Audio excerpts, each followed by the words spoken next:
Et si, un matin, vous ouvriez les yeux pour découvrir que tout ce que vous aviez construit, toutes ces années de sueur, d'espérance et de labeur, se désintégrait sous vos yeux comme du sable qu'emporte le vent? Et si chaque graine enfouie dans la terre, chaque heure brûlante passée à travailler les sillons, disparaissait sous un soleil impitoyable, indifférent à vos efforts?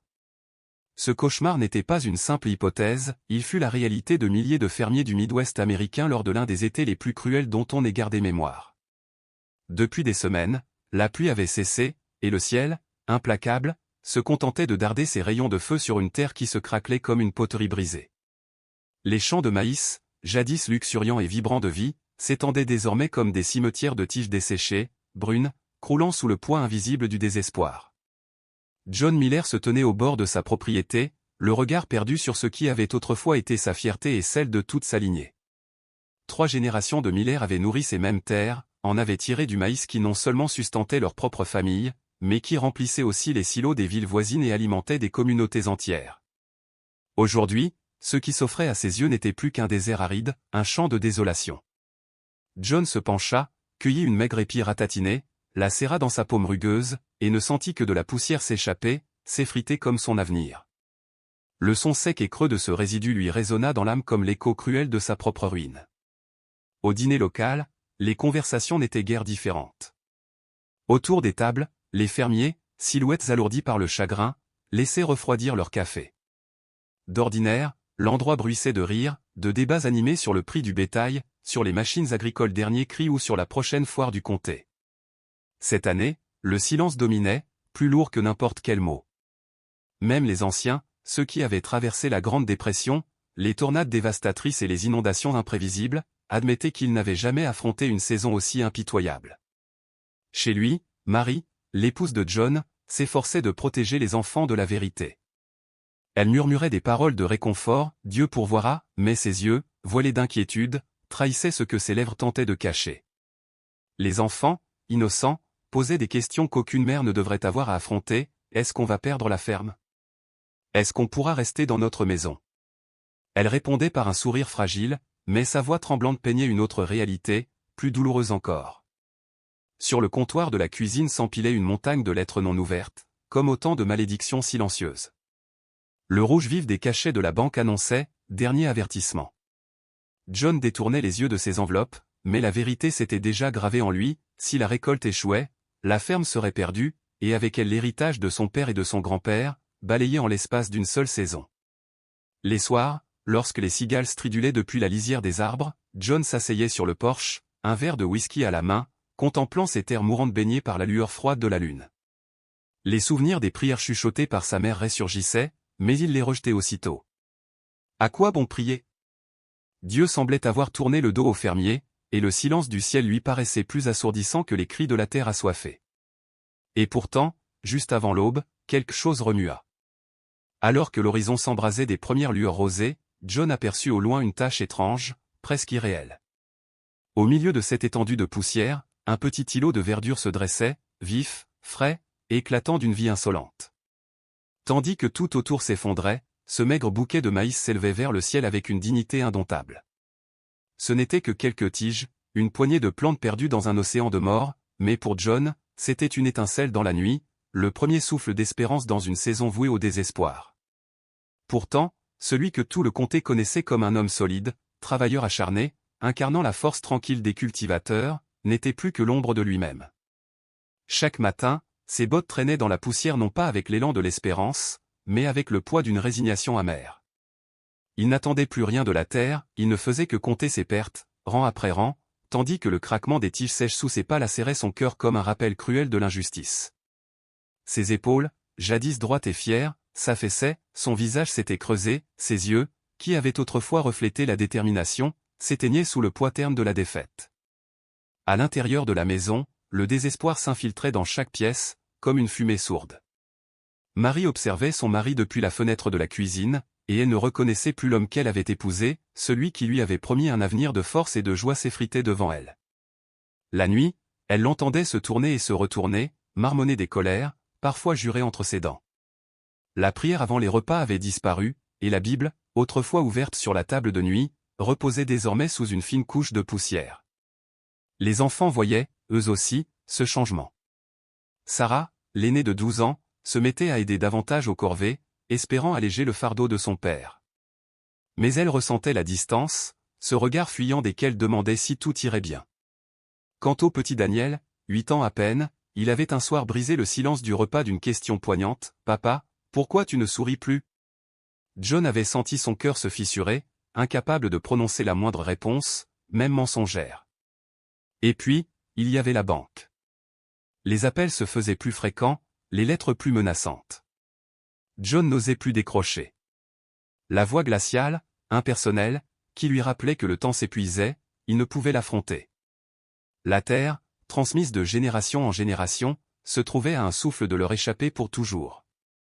Un soir, après une journée accablante, il s'enferma dans la grange. L'odeur sèche du foin emplissait l'air, mais elle n'apportait aucune consolation. Il leva les yeux vers les poutres de bois, et les souvenirs de son père revinrent, sa voix grave lui enseignant comment planter, comment faire confiance aux saisons, comment croire en Dieu, créateur des cycles. La terre pourvoit, fils. Dieu pourvoit toujours. Ces paroles résonnaient désormais comme une ironie cruelle. Il abattit son poing contre le mur, et le fracas résonna dans le vide. « Où es-tu maintenant » sanglota-t-il. « Si tu es réel, pourquoi me laisses-tu tout perdre ? Pourquoi détruis-tu tout ce que j'ai bâti ?» Seul le silence répondit à son cri.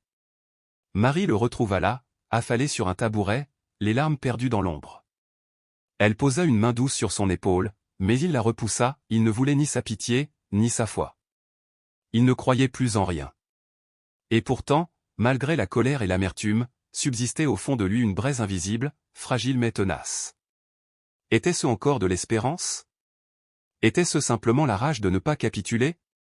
L'image de ce petit carré de verdure, aperçu à l'aube, le hantait. Il se persuadait que ce n'était rien, un simple hasard de la nature, mais ce symbole refusait de s'effacer. En plein cœur du désastre, il s'imposait comme un rappel entêtant, l'histoire n'était pas terminée.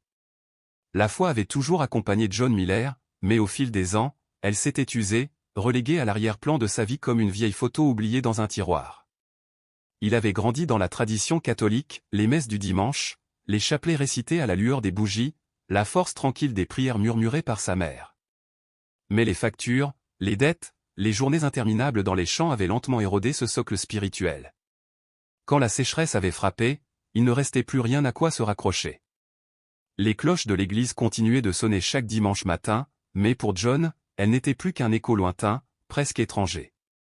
John ne répondait plus à l'appel de sa femme ni à celui de l'église. Là où jadis il accompagnait Marie et leurs enfants au temple du village, il se contentait désormais de rester en retrait, fuyant les bancs de bois, préférant marcher seul dans les champs ou s'abrutir de café et de silence.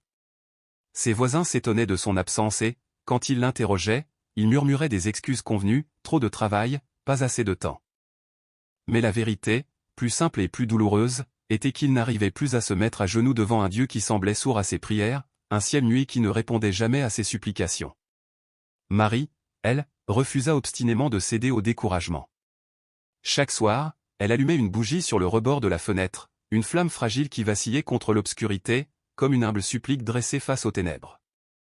Elle priait pour la pluie, bien sûr, mais encore davantage pour le cœur de John. Perdre la ferme, elle pouvait s'y résigner si le destin l'exigeait, mais perdre son mari à la désespérance, à l'amertume, cela, elle ne l'acceptait pas. Souvent, les enfants la rejoignaient, leur petite voix candide récitant l'Ave Maria. Cette innocence emplissait la pièce d'une espérance délicate, presque irréelle, que John ne comprenait pas. Lui n'entendait dans ses prières qu'un écho douloureux, et son irritation grandissait. Une nuit, alors qu'au loin des grondements de tonnerre retentissaient mais sans jamais se rapprocher de leur terre desséchée, John, ivre de colère, frappa du poing sur la table du dîner. Les assiettes vibrèrent, les enfants sursautèrent. « Tu vois » s'écria-t-il, la voix tremblante de rage et de douleur. « Les orages nous contournent, ils se moquent de nous. Dis-moi, Marie, où est ton Dieu là-dedans » Ces paroles étaient un mélange de fureur et de détresse. Marie, sans répliquer, baissa la tête et chuchota une nouvelle prière. La sécheresse n'éprouvait pas seulement la terre, elle minait l'âme de son mari, l'étranglait dans un étau invisible, lui faisant douter de tout ce qu'il avait cru autrefois. Dans ces longues nuits d'insomnie, John se posait 1000 questions. La foi n'était-elle qu'une fable inventée par ses parents pour survivre à leurs propres épreuves? Dieu n'était-il qu'un silence impassible au-dessus d'un ciel vide? Ces interrogations le hantaient, et sa colère s'enracinait comme une ronce. Un soir, lors d'un repas communautaire au presbytère, l'air était lourd de soucis. On parlait d'hypothèque, d'assurance récolte, du prix du foin. À l'autre bout de la salle, le père Thomas, leur prêtre, allait de groupe en groupe, semant quelques paroles de réconfort. Quand il posa une main amicale sur l'épaule de John, celui-ci se raidit. « John, je sais que c'est difficile de croire en ce moment, » dit le prêtre doucement. Mais la souffrance n'est pas le signe de l'absence de Dieu. Parfois, c'est dans les vallées les plus sombres que sa lumière se ferait un chemin. John esquissa un sourire forcé, mais ses mots jaillirent, amers, avec tout le respect que je vous dois, Père, votre lumière ne paie pas mes factures ni ne nourrit mes enfants. Si Dieu existe, il nous a oubliés. Et il s'éloigna, laissant le prêtre dans un silence impuissant. Cette nuit-là, revenu à la ferme, John erra devant la chambre des enfants. Marie était assise avec eux, les guidant dans la prière du soir. Les voix, petites, sincères, vibraient d'une foi tranquille, intacte. John resta figé, écoutant à travers la porte entr'ouverte. En lui se mêlaient honte et nostalgie, désir de croire et incapacité totale à le faire. Sa foi était comme la terre craquelée de ses champs, stérile, brisée, incapable de porter vie. Et pourtant, il ne pouvait s'arracher à l'image obsédante de ce coin de verdure qui persistait dans son champ desséché. Chaque fois qu'il y pensait, un doute s'infiltrait, pourquoi ce carré survivait-il alors que tout autour s'était éteint? Il se répétait que c'était une simple coïncidence, un hasard de la nature, mais au fond, une petite voix murmurait autre chose. Les nuits devenaient interminables. Pas à cause de l'horloge, mais parce que le sommeil l'avait déserté. Allongé auprès de Marie, il fixait le plafond sombre, guettant les craquements du bois ancien et le bourdonnement des insectes. Son corps épuisé hurlait du besoin de repos, mais son esprit tournait en rond, prisonnier de ses obsessions, les lettres de la banque, les champs ruinés, les bouches affamées à nourrir. Quand Marie posait parfois sa main douce sur son bras en murmurant « Essaie de dormir, John », il se détournait, mâchoire serrée. Il ne voulait pas de réconfort. Il voulait des réponses. Alors, souvent vers minuit, il descendait sur le porche, parfois accompagné d'une bouteille de whisky. Sous la clarté spectrale de la lune, les champs s'étendaient, fantomatiques. Les tiges mortes bruissaient dans le vent léger, et ce son ressemblait davantage à des chuchotements moqueurs qu'aux chants de la nature. John s'accrochait au garde-corps, la poitrine envahie d'amertume. Pourquoi, lançait-il dans la nuit? Pourquoi m'avoir confié cette terre si c'était pour me la reprendre? Pourquoi m'avoir donné une famille si c'est pour que je les regarde mourir de faim? Est-ce que tu m'entends, là-haut? Ou bien ton ciel est-il aussi vide que ces champs? À l'intérieur, Marie l'entendait parfois.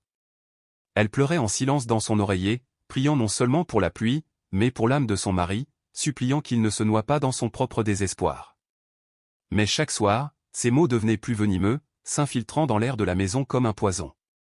Un soir, sa fille Sarah, éveillée dans son petit lit, surprit ces éclats de voix montant du porche. Elle se leva, colla son oreille contre la vitre froide et reçut ces paroles comme un coup en plein cœur. Son père maudissait Dieu, clamait qu'il avait été abandonné. Des larmes jaillirent de ses yeux. Pour elle, la foi avait toujours été un repère sûr, solide comme le rythme des prières de sa mère. Entendre son père rejeter ce fondement la bouleversait plus encore que la sécheresse. Quand John finit par rejoindre son lit, Marie, dans la pénombre, murmura « John, la colère ne changera pas le ciel. Elle n'amènera pas la pluie. » Il répliqua, la voix basse mais acérée, et la prière non plus. « Tu crois que Dieu s'occupe de nos dettes, de nos champs?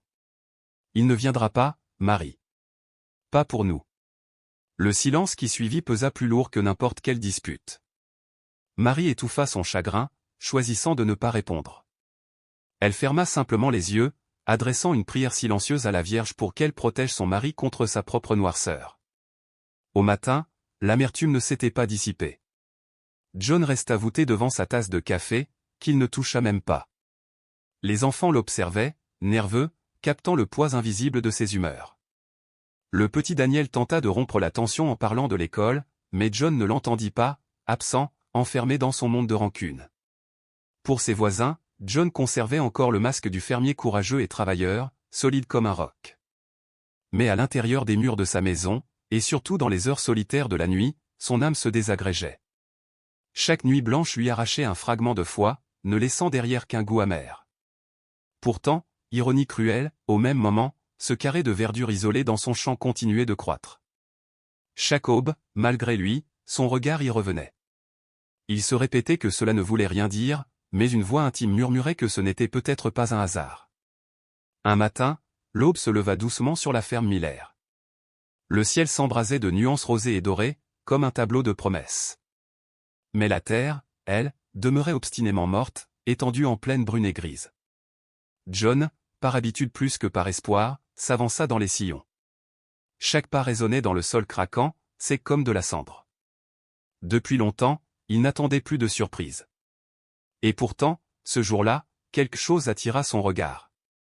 Au milieu du champ ravagé, là où la terre craquelée semblait se désagréger et où les tiges de maïs pendaient molles comme des cadavres desséchés, un détail troubla John Miller, une petite parcelle de verdure, minuscule mais éclatante, résistait à la désolation.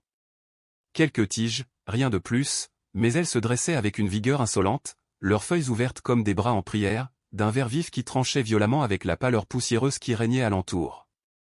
John s'arrêta net, sa respiration bloquée dans sa poitrine, incapable de croire ce que ses yeux fatigués contemplaient.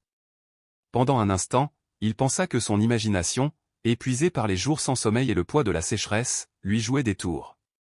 Pourtant, irrésistiblement attiré, il s'avança et posa un genou à terre. Sa main rude caressa une feuille fraîche, encore souple et ferme sous ses doigts calleux. Il en détacha un fragment qu'il porta à son visage. Une odeur l'assaillit, celle de la terre mouillée par la pluie, un parfum pur, impossible dans ce désert brûlé où il n'était pas tombé une goutte depuis des semaines. Impossible, murmura-t-il, presque effrayé par cette contradiction vivante. Le lendemain, convaincu qu'il trouverait les plants affaiblis ou morts, il retourna voir le petit miracle. Mais au lieu de dépérir, les tiges semblaient encore plus robustes, comme si elles avaient absorbé une force mystérieuse pendant la nuit.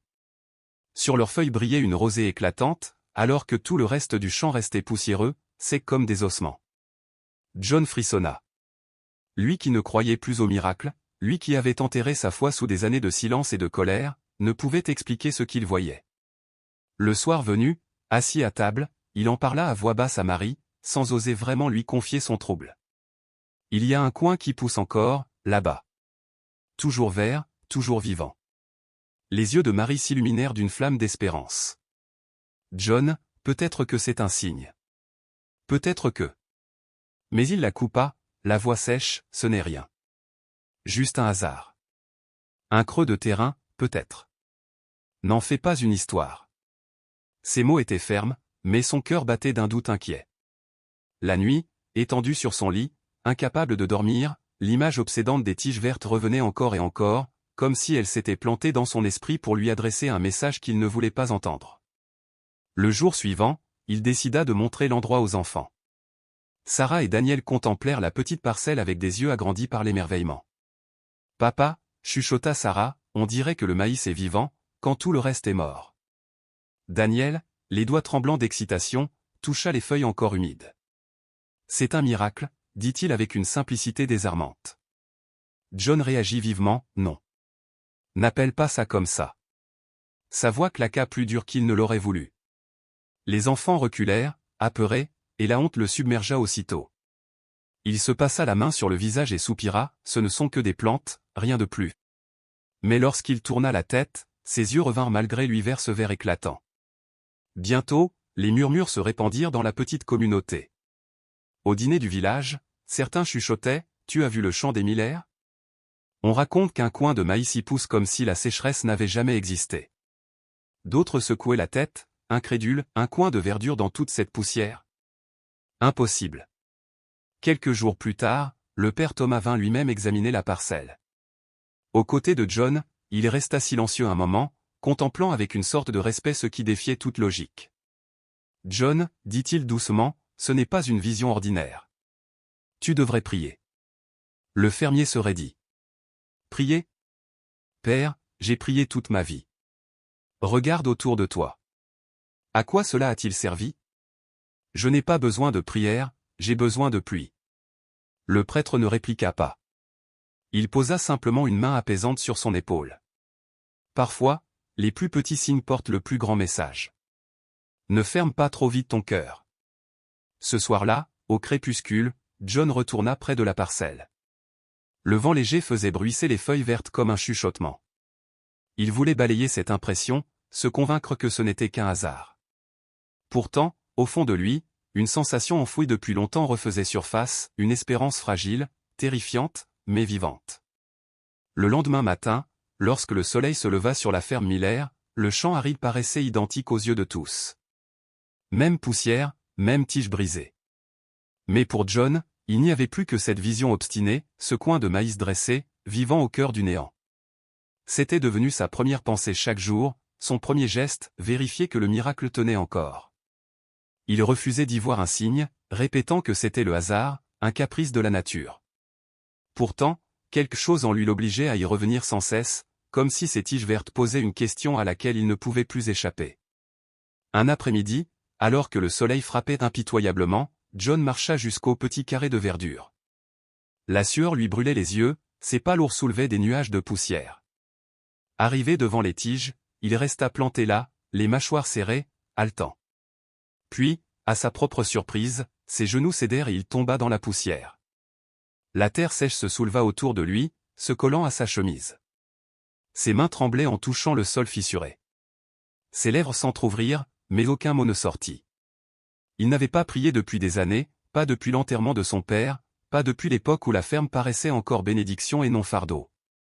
Sa gorge se noua, son orgueil résistait. Mais quelque chose de plus profond surgit. Dieu. Le mot sonnait étranger sur sa langue. Il avala difficilement. Si tu es là, si tu ne nous as pas oubliés, j'ai besoin de toi maintenant. Je n'y arrive plus. Je ne peux plus porter ça seul. Sa voix se brisa, les larmes montèrent à ses yeux. Le silence pesait, mais il resta à genoux. Pour la première fois depuis des années, John ouvrit son cœur et déversa tout, sa peur de perdre la ferme, sa honte de ne pas suffire à sa famille, sa colère contre le ciel muet. Et soudain, presque malgré lui, il prononça un autre nom, celui qu'il n'avait pas osé dire depuis l'enfance, Marie. Sainte Mère, si tu peux m'entendre, aide-nous. Aide-moi. Ces mots l'étonnèrent lui-même. Il ne les avait pas prémédités. Pourtant, à peine sortis, ils déposèrent sur lui une paix étrange, semblable à une brise fraîche traversant un désert brûlant. Ses épaules s'affaissèrent, son souffle devint plus libre. Pour la première fois depuis des mois, le poids de son désespoir se souleva légèrement, comme si une autre force venait partager le fardeau. Lorsqu'il rentra, Marie vit aussitôt le changement sur son visage. Ses yeux portaient encore la fatigue, l'inquiétude, mais aussi une douceur nouvelle, une fragilité qu'elle n'avait pas vue depuis longtemps. Ce soir-là, assis à table avec sa famille, John inclina la tête et, chose impensable depuis des années, prononça la bénédiction avant le repas. Les enfants échangèrent des regards ébahis, puis joignirent leurs mains et répétèrent les paroles. Le cœur de Marie se gonfla de gratitude silencieuse. Elle comprit, quelque chose venait de se déplacer dans l'âme de son mari. Cette nuit-là, sous le chant monotone des cigales, John resta éveillé, non pas dans l'agitation, mais dans une réflexion calme. Sa prière murmurée lui revenait en mémoire. Il ne savait pas ce qu'elle signifiait, ni si quelqu'un l'avait entendue. Mais lorsqu'il ferma les yeux, l'image du petit carré de verdure brillait encore dans son esprit, plus intense que jamais. Et, pour la première fois depuis longtemps, il osa croire. Les jours qui suivirent portaient encore les marques de la sécheresse. Le soleil continuait d'écraser la terre, les lettres de la banque s'entassaient toujours sur la table de la cuisine. Extérieurement, rien n'avait changé. Mais en John, un mouvement intérieur s'était enclenché. Il portait ses fardeaux autrement, toujours lourds, mais plus légers dans son cœur. Plus souvent, il levait les yeux vers la parcelle de verdure, non plus avec suspicion, mais avec une espérance muette, discrète. Un après-midi, l'air s'épaissit, plus lourd qu'à l'accoutumée. À l'horizon, à l'ouest, des nuages sombres commencèrent à se rassembler. Pour la première fois depuis des semaines, le ciel laissait entrevoir une promesse. John se tenait sur le perron, les mains crispées sur la rambarde, les yeux fixés sur la ligne sombre. Il n'osait pas croire. Trop de fois déjà, les orages les avaient frôlés sans rien leur laisser, sinon la poussière. Marie sortit et se plaça à ses côtés. Son regard brillait d'une émotion contenue. « John, dit-elle d'une voix vibrante, tu le vois. » Il ne répondit pas tout de suite. Mais son cœur, battant comme s'il allait éclater, savait déjà qu'un souffle d'espérance venait de renaître. La gorge de John se serra, incapable de répondre à la question muette qui flottait entre lui et Marie. Ses poumons semblaient trop lourds, ses pensées trop encombrées, mais le vent se leva soudain, apportant avec lui un parfum presque oublié, discret et fragile, celui de la pluie. Les enfants, qui jouaient encore à l'intérieur, déboulèrent en courant dans l'encadrement de la porte, leurs visages illuminés par une excitation qu'aucune sécheresse n'avait pu éteindre. Ils pointaient le ciel du doigt, criant à l'unisson, haletant, « Papa, ça vient. C'est vraiment la pluie, elle arrive. » La première goutte s'écrasa sur la vieille planche desséchée du perron, laissant une tache sombre, aussitôt rejointe par une autre, puis une troisième. John leva la tête, et son visage s'imbiba de ces larmes du ciel qu'il n'avait plus senties depuis plus d'un mois. En quelques secondes, le firmament s'ouvrit et ce fut un déluge. Des rideaux d'eau lourds s'abattirent sur la terre craquelée, ruisselant sur les sillons, abreuvant les tiges brûlées par le soleil. Mais le plus étrange, le plus bouleversant, c'est que cette pluie ne s'étendait pas. Elle n'arrosait pas la plaine entière ni les champs des voisins. Plus tard, on raconterait qu'à des kilomètres à la ronde, pas une seule goutte n'était tombée. Le déluge s'était abattu exclusivement sur la ferme Miller, comme si le ciel s'était penché en personne pour bénir ce bout de terre perdu. John sortit dans le champ, ses vêtements vite trempés, ses larmes se confondant avec l'eau de pluie. Il ouvrit les bras, leva le visage vers les hauteurs invisibles, et se laissa traverser par ce miracle. Sous ses bottes, le sol redevint tendre, la poussière se transforma en boue, et les tiges mortes semblèrent boire, avides, cette grâce tombée du ciel. Au milieu de ce spectacle, le petit carré de verdure qui avait survécu à la sécheresse se mit à étinceler d'un éclat surnaturel, comme un feu d'émeraude vibrant dans la tempête. Ses feuilles luisaient de gouttelettes, oscillant dans le vent et la pluie comme pour exulter. Marie et les enfants accoururent, se joignant à lui dans ce baptême du ciel. Ils riaient, pleuraient, tournaient en rond dans la pluie comme dans une danse sacrée. La petite Sarah leva ses mains fines et cria de toute la force de son cœur, « Merci, Seigneur !» Quant au petit Daniel, il sautillait de joie dans les flaques qui se formaient, éclaboussant de vie cette terre autrefois stérile. John, incapable de se contenir, tomba à genoux dans la boue, sa voix brisée murmurant une phrase qu'il n'avait plus osé prononcer depuis longtemps, « Merci, Marie !» Ce n'était plus un cri désespéré, mais un remerciement, brut, débordant, sans retenue. Non loin de là, le père Thomas, prêtre de la paroisse, rendait visite à une famille endeuillée. En apercevant ce phénomène étrange, cette colonne d'eau tombant exclusivement sur la ferme Miller, il arrêta sa camionnette au bord de la route. Le souffle coupé, il se signa et plia les mains, « Mère de Dieu, vous ne nous avez pas abandonnés. » Lorsque la nuit tomba, la pluie cessa. Le silence qui suivit paraissait irréel, comme si la création retenait encore son souffle. La terre exhalait une odeur d'humus riche, de vie retrouvée. Chaque brin d'herbe, chaque épi ruisselait d'eau, transfiguré. La ferme semblait avoir pris une respiration profonde, comme si elle s'était éveillée d'un long coma. Debout dans l'encadrement de la maison, John observait les dernières gouttes glisser du toit, le cœur battant d'une manière qu'il n'avait pas ressentie depuis des mois. Ce qu'il éprouvait n'était pas seulement du soulagement, c'était la foi. Une certitude nouvelle, inexplicable, mais brûlante, cette pluie n'était pas un hasard. C'était une réponse. Cette nuit-là, la ferme Miller retrouva une âme. L'air était plus frais, la terre souple, et l'espérance, telle une hôte bienveillante, s'installa sous leur toit. John, pourtant, ne put fermer l'œil. Bien après que Marie et les enfants se furent endormis, il resta assis près de la fenêtre, contemplant le champ inondé de clarté lunaire. Le souvenir de l'orage, de cette bénédiction tombée uniquement sur son sol, se rejouait sans cesse dans son esprit. À l'aube, il se leva et marcha jusqu'au cœur du champ. Le soleil levant déposait sur les feuilles encore humides des éclats argentés. Le carré vert, ce miracle têtu qui avait résisté à la sécheresse, paraissait encore plus vigoureux, presque incandescent. John s'arrêta, le souffle court, comme si le silence autour de lui était chargé d'une attente mystérieuse. C'est alors qu'il la vit. Au milieu des tiges se tenait une femme vêtue de blanc et de bleu. Son allure fragile et forte à la fois défiait l'entendement. Son voile miroitait dans la brise, et ses yeux lumineux, empreints d'une tendresse infinie, se posèrent sur lui. John sentit chaque fibre de son être se contracter. Tout en lui criait à l'impossible. Pourtant, son cœur savait, avec une certitude absolue, c'était la Vierge Marie. Ses jambes se dérobèrent et il s'effondra dans la terre humide. Ses yeux s'emplirent de larmes brûlantes. « Mère, est-ce réel ? Suis-je en train de perdre la raison ?» Sa voix tremblait, fendue par l'émotion. Elle souriait seulement, élevant les mains comme pour bénir. Sa présence irradiait une paix telle que John sentit sa propre âme s'emplir d'une chaleur douce, pénétrante. Ses lèvres ne bougèrent presque pas, mais sa voix résonna en lui, claire, rassurante, « N'aie pas peur, John. Je suis avec toi. » Ses poumons se bloquèrent, son cœur sembla éclater. Il appuya ses mains dans la boue, submergé par une marée d'émotions.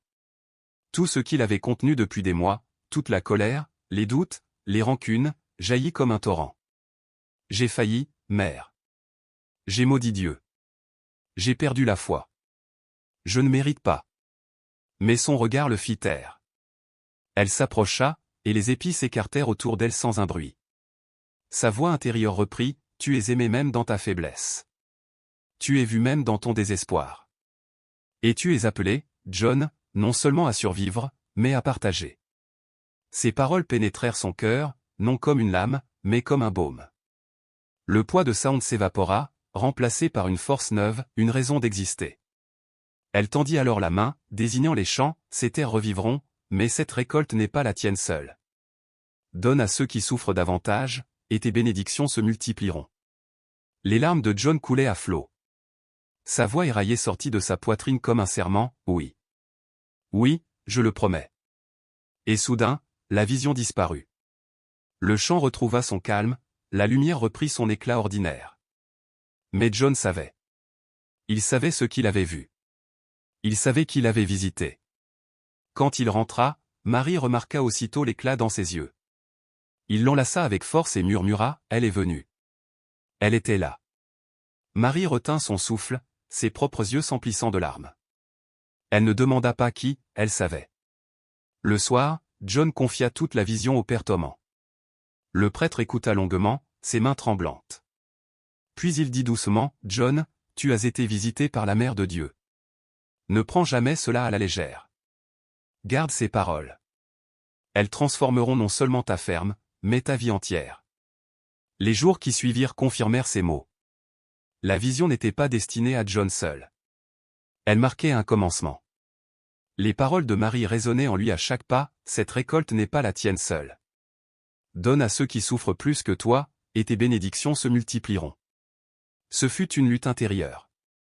Son instinct de fermier, forgé par les épreuves, lui criait de conserver chaque épi, chaque dollar. Mais la voix douce et ferme de Marie ne laissait place à aucun doute, le miracle ne lui appartenait pas. Les semaines passèrent. Le champ Miller, contre toute attente, se couvrit d'abondance. Les pluies, limitées à ces terres, avaient réhydraté la profondeur du sol. Les tiges de maïs grandissaient, vigoureuses, dressées comme une armée de prières. Les passants ralentissaient leurs camions pour contempler cette vision improbable. Partout ailleurs, les cultures restaient rachitiques, mais sur la ferme Miller, c'était comme si le printemps avait fait irruption au milieu de la sécheresse. Au café du coin, les murmures se répandirent comme une traînée de poudre. « As-tu vu les champs de Miller » disait l'un. « C'est incompréhensible, on dirait une oasis. » Un autre secouait la tête, peut-être un coup de chance, ou bien il a trouvé une nappe souterraine. Mais on raconte qu'il prit de nouveau, là-bas, au milieu de ses rangs de maïs. John, lui, n'avait aucun doute. Ce n'était ni la chance, ni un hasard. C'était une promesse accomplie. Et il savait désormais qu'il n'était qu'un intendant de cette grâce. Tout avait commencé dans le secret du cœur de John et de Marie, cette décision simple mais radicale de ne pas garder pour eux le don reçu, mais de le partager, de le multiplier en bonté comme la pluie avait multiplié la vie sur leur terre. Et l'occasion de mettre en pratique cette promesse se présenta plus tôt qu'ils ne l'auraient imaginé. Un soir, alors que le soleil tombait derrière les collines asséchées et que la fatigue pesait sur la maison, un coup discret résonna à la porte. John ouvrit et trouva sur le seuil son voisin, Monsieur Harris, le chapeau à la main, la honte visible dans ses yeux rougis. Sa voix tremblait quand il dit, « John, mes bêtes meurent de faim. Mon champ est perdu, il n'y reste plus rien. Je déteste devoir demander, mais, as-tu quelque chose à m'épargner ?» John tourna les yeux vers Marie, qui lui répondit d'un regard calme, empli d'une clarté nouvelle. L'ancien John, celui d'avant la pluie, aurait sans doute hésité, l'esprit encombré de calculs et de peur. Mais l'homme qu'il était devenu n'eut pas besoin d'une seconde réflexion. Sans détour, il hocha la tête et dit doucement, « Prends ce qu'il te faut. Nourris ton bétail, nourris ta famille. » Les yeux de Harris s'emplirent de larmes. Je ne sais pas comment te remercier. John posa une main ferme sur son épaule. Tu n'as pas à le faire. Nous avons reçu une bénédiction. Nous n'avons pas le droit de la garder pour nous seuls. La nouvelle se répandit rapidement dans toute la campagne environnante, comme un souffle d'air frais après des semaines d'étouffement.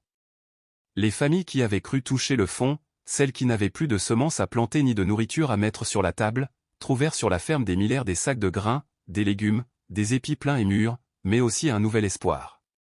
John ouvrit ses granges, laissant les réserves s'écouler librement.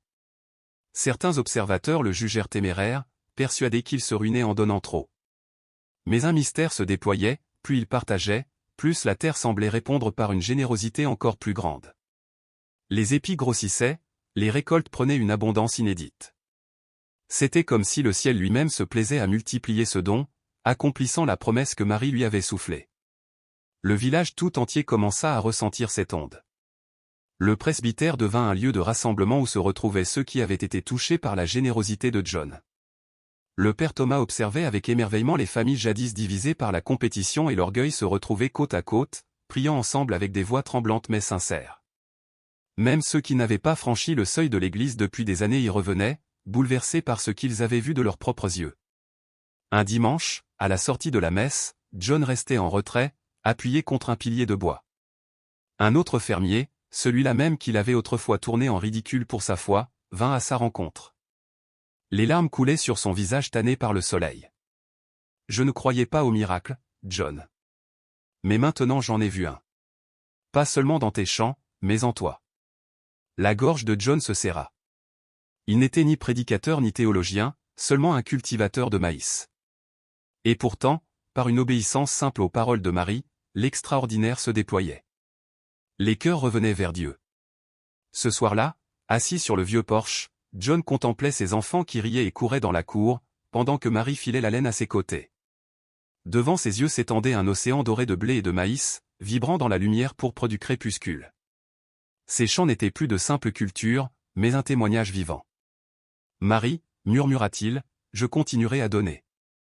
Tant que j'aurai, je partagerai. » Il savait, au plus profond de lui, que c'était cela, la véritable moisson, une abondance d'amour et de partage. Lorsque l'automne arriva, le spectacle dépassa l'entendement. Dans les fermes voisines, les épis pendaient, maigres, les tiges craquaient, vides, et les récoltes s'annonçaient faméliques.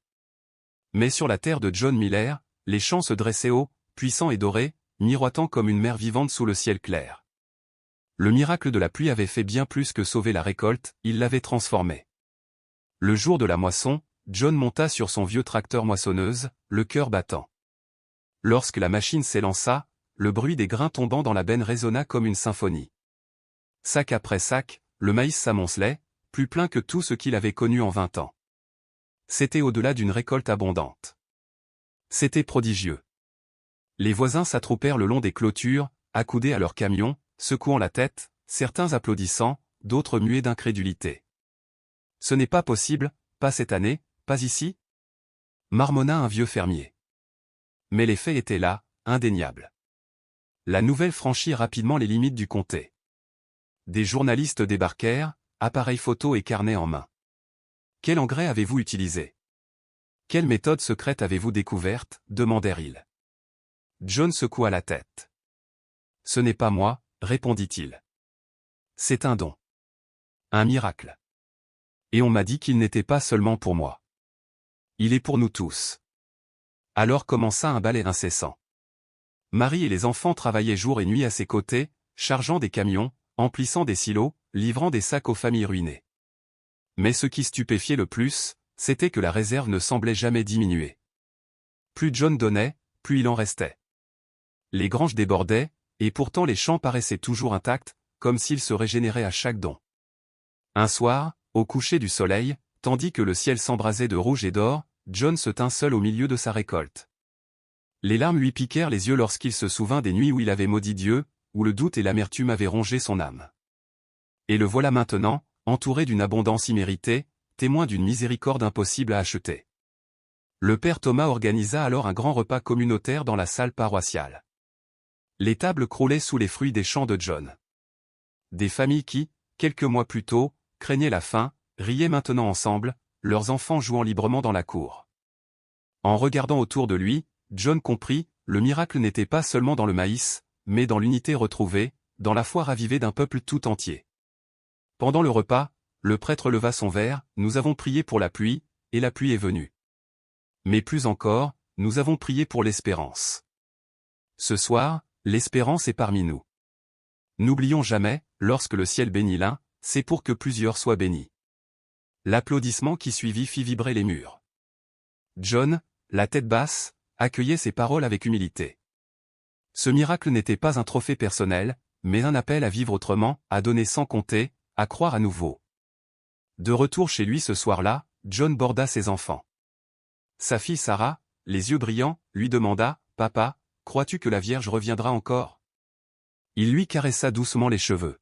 « Peut-être pas comme la dernière fois, mais je crois qu'elle est toujours là, qu'elle veille sur nous. Et tant que nous resterons à l'écoute, elle continuera de nous guider. » Puis, seul sur le porche, il contempla les champs dorés ondulant dans la brise nocturne. La récolte extraordinaire resplendissait sous la lune, rappel vivant qu'une terre morte peut renaître. L'écho du miracle dépassa bientôt les frontières du comté. Des fermiers vinrent de loin, attirés par ces champs resplendissants qui avaient défié la sécheresse. Certains par curiosité, d'autres par scepticisme.